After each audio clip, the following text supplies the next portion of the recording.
Clarity లేదు. But ఇప్పుడిప్పుడే దీనికి సంబంధించిన క్లారిటీ వస్తుంది. ఆ విమానం ఒక మెడికల్ కాలేజ్ పై కూలినట్టుగా తెలుస్తుంది. బీజే మెడికల్ కాలేజ్ గా దీన్ని గుర్తించారు. ఆ భవనంపై విమానం కూలి 20 మందికి పైగా యువ డాక్టర్లు చనిపోయినట్లుగా సమాచారం అందుతోంది. హాస్టల్ బిల్డింగ్ పైన ఈ విమానం కూలినట్టుగా తెలుస్తోంది. 2 భారీ భవనాల్లో ఒక్కసారిగా మంటలు చెలరేగాయి. 2 భవనాలు కూడా ఆల్మోస్ట్ శిథిలావస్థకు చేరిపోయిన దృశ్యాలు ప్రస్తుతం మనం స్క్రీన్ పై చూస్తున్నాం. ఇంతకు ముందు కూడా కొంతమందిని రెస్క్యూ చేసి అక్కడి నుంచి దగ్గరలో ఉన్న సివిల్ హాస్పిటల్ తీసుకొచ్చిన దృశ్యాలు మనం చూసాం. అయితే ఖచ్చితంగా ఆ క్షతగాత్రులు ఈ ఫ్లైట్ లో ఉన్న ప్రయాణికులైతే ఖచ్చితంగా అయి ఉండరు. ఈ మెడికల్ కాలేజ్ దగ్గర జరిగిన ఈ ప్రమాదంలోనే గాయపడ్డ వాళ్ళని వాళ్ళు ఆ హాస్పిటల్ కి తీసుకొచ్చారని మనం భావించవచ్చు. ఎందుకంటే ఆ విమానం పేలిపోయిన దృశ్యాలు చూస్తుంటే నిజంగా ఎవరైనా అంత ఘోర ప్రమాదం నుంచి ప్రాణాలతో బయట పడగలరా అన్న సందేహం రాకమానదు. అంతటి ఘోరమైన బ్లాస్ట్ ఎక్కడ జరిగింది. ఒక సిలిండర్ బ్లాస్ట్ అయితే ఎంత ఘోరంగా ఉంటుంది సిచ్యువేషన్. ఇల్లు మొత్తం కూడా కాలి బూడిదైపోతుంది. అలాంటిది అంత పెద్ద విమానం ఫ్యూయల్ కూడా ఫుల్ గా ఉంటుంది. ఎందుకంటే ఇది డైరెక్ట్ ఫ్లైట్ గా తెలుస్తోంది అహ్మదాబాద్ నుంచి లండన్ వరకు. సో ఏ స్థాయిలో దాంట్లో ఫ్యూయల్ ఉంటుంది. అండ్ అది అంత పైనుంచి 800 అడుగుల పైనుంచి కింద పడిపోయిన తర్వాత నిజంగా ప్రయాణికులు క్షేమంగా బయట పడగలరా అన్న అనుమానాలు ఖచ్చితంగా అందరికీ వస్తాయి. అండ్ ఇదే ఫ్లైట్ లో గుజరాత్ మాజీ సీఎం విజయ్ రూపానీ కూడా ఉన్నట్టుగా తెలుస్తోంది. మరోవైపు ఈ ఫ్లైట్ కూలిన ప్రాంతం జనావాసాల మీద పట్టడంతో ఆ ప్రాంతంలో కూడా కొద్ది మంది మరణించి ఉండొచ్చు, అనేక మంది గాయపడి ఉండొచ్చని భావిస్తున్నారు. అయితే ఇప్పుడిప్పుడే దీనికి సంబంధించిన క్లారిటీ కూడా వస్తోంది. ఇది ఒక మెడికల్ కాలేజ్ పైన ఈ ఫ్లైట్ కూలినట్టుగా తెలుస్తోంది. 2 భారీ భవంతుల్లో ఈ మెడికల్ కాలేజ్ కి సంబంధించిన హాస్టల్ ఉన్నట్టుగా తెలుస్తోంది.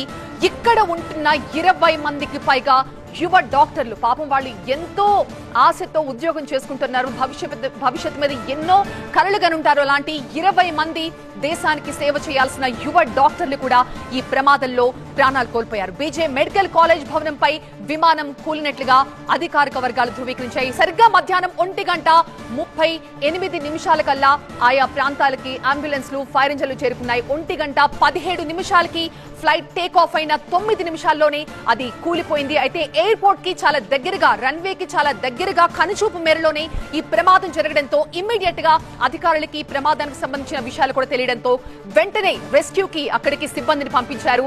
అయితే హాస్టల్ బిల్డింగ్ పై ఈ విమానం కూలినట్టుగా తెలుస్తోంది. మొత్తం విమాన ప్రమాదానికి సంబంధించి క్షణం గడిచే కొద్దీ ఎలాంటి వార్త వినాల్సి వస్తుందా అన్న భయం వార్తలు చదువుతున్నా మాకు కూడా కలుగుతున్నాయి. అంతటి ఘోర విషాదం ఇది. ఈ మధ్య కాలంలో ఇండియాలో ఈ స్థాయిలో మేజర్ ఫ్లైట్ యాక్సిడెంట్స్ ని మనం ఎక్కడా చూడలేదు. 2020లో కాళికట్లో జరిగింది ఇలాంటి ఒక ప్రమాదం. రన్వే మీద ఫ్లైట్ స్కిడ్ అయిన ఘటనలో, అది కూడా ఎయిర్ ఇండియాకి సంబంధించిన విమానమే. అప్పుడు 18 మంది మృతి చెందారు.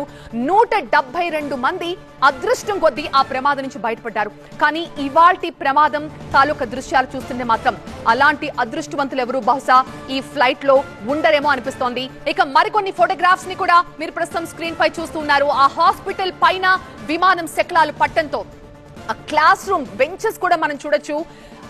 క్షమించాలి, అదొక క్యాంటీన్ గా తెలుస్తోంది. భోజనం తినేందుకు వాళ్ళందరూ కూడా ఎందుకంటే మధ్యాహ్నం 1 గంట ప్రాంతంలో జరిగిందంటే అందరూ లంచ్ చేసే టైం అది. సో సరిగ్గా అందరూ భోజనాలకి కూర్చున్న టైంలో అసలు ఎవరైనా ఊహిస్తారా నెత్తి మీద విమానం వచ్చి కూలిపోతుందని? పైనుంచి కనీసం పెచ్చులు ఊడిపడతాయని కూడా ఎవరు ఆలోచించరు. అలాంటిది ఒక విమానం వచ్చి ఆ కాలేజ్ మీద కూలిపోయి భోజనాలు చేస్తున్న వాళ్ళు అక్కడే తీవ్రంగా గాయపడి అక్కడే చనిపోతారని అసలు కలలో కూడా ఊహించని ఒక ఘోరమైన ప్రమాదం ఇది. ఆ మెడికల్ కాలేజ్ క్యాంటీన్ పైన అందరూ భోజనం సమయంలో ఈ విమానం కూలిపోవడంతో 20 మంది యువ డాక్టర్లు, యువ మెడికోలు చనిపోయినట్టుగా తెలుస్తోంది. ఆ 2 బిల్డింగ్లు కూడా నామరూపాలు లేకుండా అయిపోయాయి. ఇక ఆ విమాన శకలాల దగ్గర అయితే అసలు మనుషులు ఎవరు కనపడటం లేదు. ప్రయాణికులంతా ఏమైపోయారు, ఎక్కడున్నారు? మాంసపు ముద్దల్లా మారిపోతారు ఇలాంటి ప్రమాదాల్లో. ఖచ్చితంగా కనీసం వాళ్ళ చివరి చూపులు కూడా దక్కే అవకాశం ఉండకపోవచ్చు అని అనిపిస్తోంది ఆ దృశ్యాలు చూస్తుంటే. ఇలాంటి కష్టం ఎవరికీ రాకూడదు. ఎన్నో ఆశలతో వాళ్ళు ఫ్లైట్ ఎక్కుంటారు. అందులో తమ కుటుంబ సభ్యులు ఉంటారు. ఎవరైతే ఈ ప్రయాణికులకి సెండ్ ఆఫ్ ఇవ్వడానికి ఎయిర్పోర్ట్ కు వచ్చుంటారో వాళ్ళు ఇంటికి కూడా చేరుకోకుండానే వాళ్ళ సొంత వాళ్ళు చాలా సుదూర తీరాలకు వెళ్లిపోయారు. అంతటి ఘోరమైన వార్త. మొత్తం విమానంలో 12 మంది క్యాబిన్ క్రూతో సహా 242 మంది ఉన్నారు. అంటే 230 మంది ప్రయాణికులుంటే మిగతా వాళ్ళంతా కూడా క్యాబిన్ క్రూగా తెలుస్తోంది.